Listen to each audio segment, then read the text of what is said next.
Alright, welcome back. You're still watching Morning Live on SABC 2 and SABC News Channel 404. Part of the show is still coming to you live from District 6 in the Western Cape.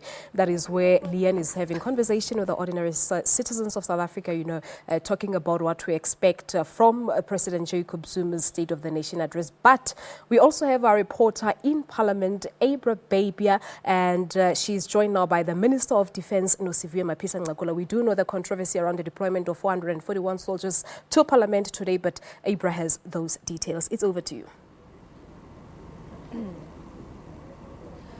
So over the last 2 days, there's been a lot of talk about the militarization of Parliament and what seems to be like really stringent security measures that we've been seeing playing out here.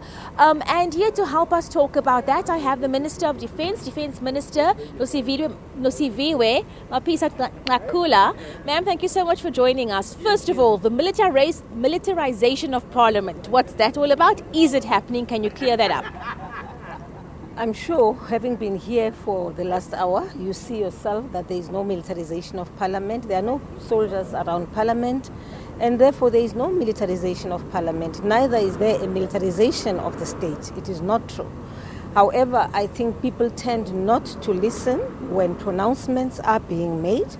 Obviously, the South African National Defence Force, being the last line of the defence of the Republic of South Africa, in any big occasions is roped in depending on the threat assessment. Minister of Police makes a request to the Commander-in-Chief, who is the President of the Republic of South Africa, and then of course we then prepare a presidential minute and the President signs. So indeed we do have companies of soldiers who are on standby in the event they are required to come in.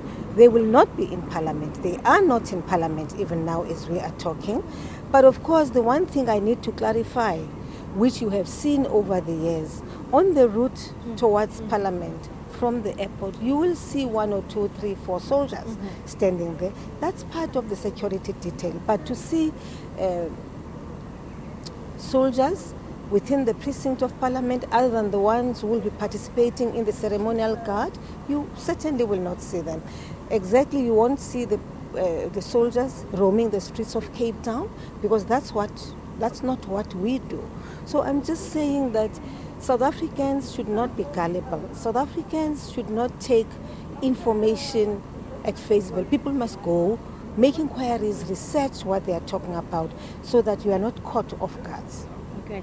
Ma'am, I hear what you're saying about previous years. I've been here, I've seen the role of the military. Do you think that this year the difference, or what caused the concern, was the press statement that was sent out by the presidency, and especially the statement that said law and order? Because we haven't received a statement like that in previous years, if I recall. Do you think that's perhaps where the misunderstanding or the concern stems from? No, I think that's not the cause of the misunderstanding. I think the misunderstanding is caused by the media, which then goes out and reports these matters in a particular way and take a particular perspective.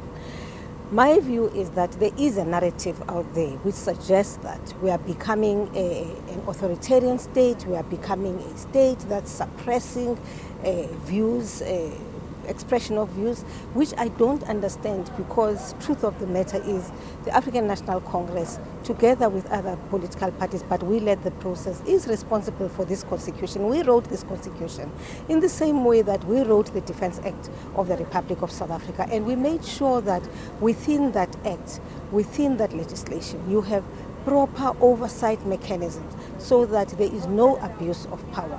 So in this instance too, there isn't any abuse of power, as far as I'm concerned. So the people in charge of security on the precinct today? It's Parliament. Parliament is the number one responsible for the security of Parliament, because Parliament does have a security entity here. And then the second group, your second line, would be the police. Police maintain law and order. It doesn't matter where you go. It doesn't matter if you go to the courts of the Republic of South Africa, you will find police. If you come to Parliament, of course you will find police who will be there to support the security detail of Parliament. But then, of course, the South African National Defence Force is on standby in the event they are requested, if and when they are requested by the police to come in and give support when it is necessary, then they will come in. But to suggest that right now in Parliament, Parliament will be abuzz with soldiers, there is no truth to it. Remember, when we drafted that constitution, when we wrote that Dispense Act, we made sure that South Africa is not a militarized state in the same way that it was prior to our democracy. Prior to our democracy, there was a lot of abuse of state power.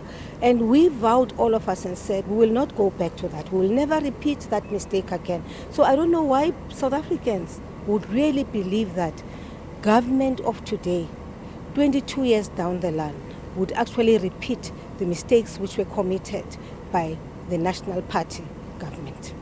Thank you so much for your time. That was our Defence Minister, who is clearing up the story behind the militarization of Parliament. She gives her assurances that there will be no military personnel here. They will only be here in their capacity for ceremonial duties, but that the security of Parliament is in fact run by Parliament itself, and that is on the precinct. Back to you in the studio.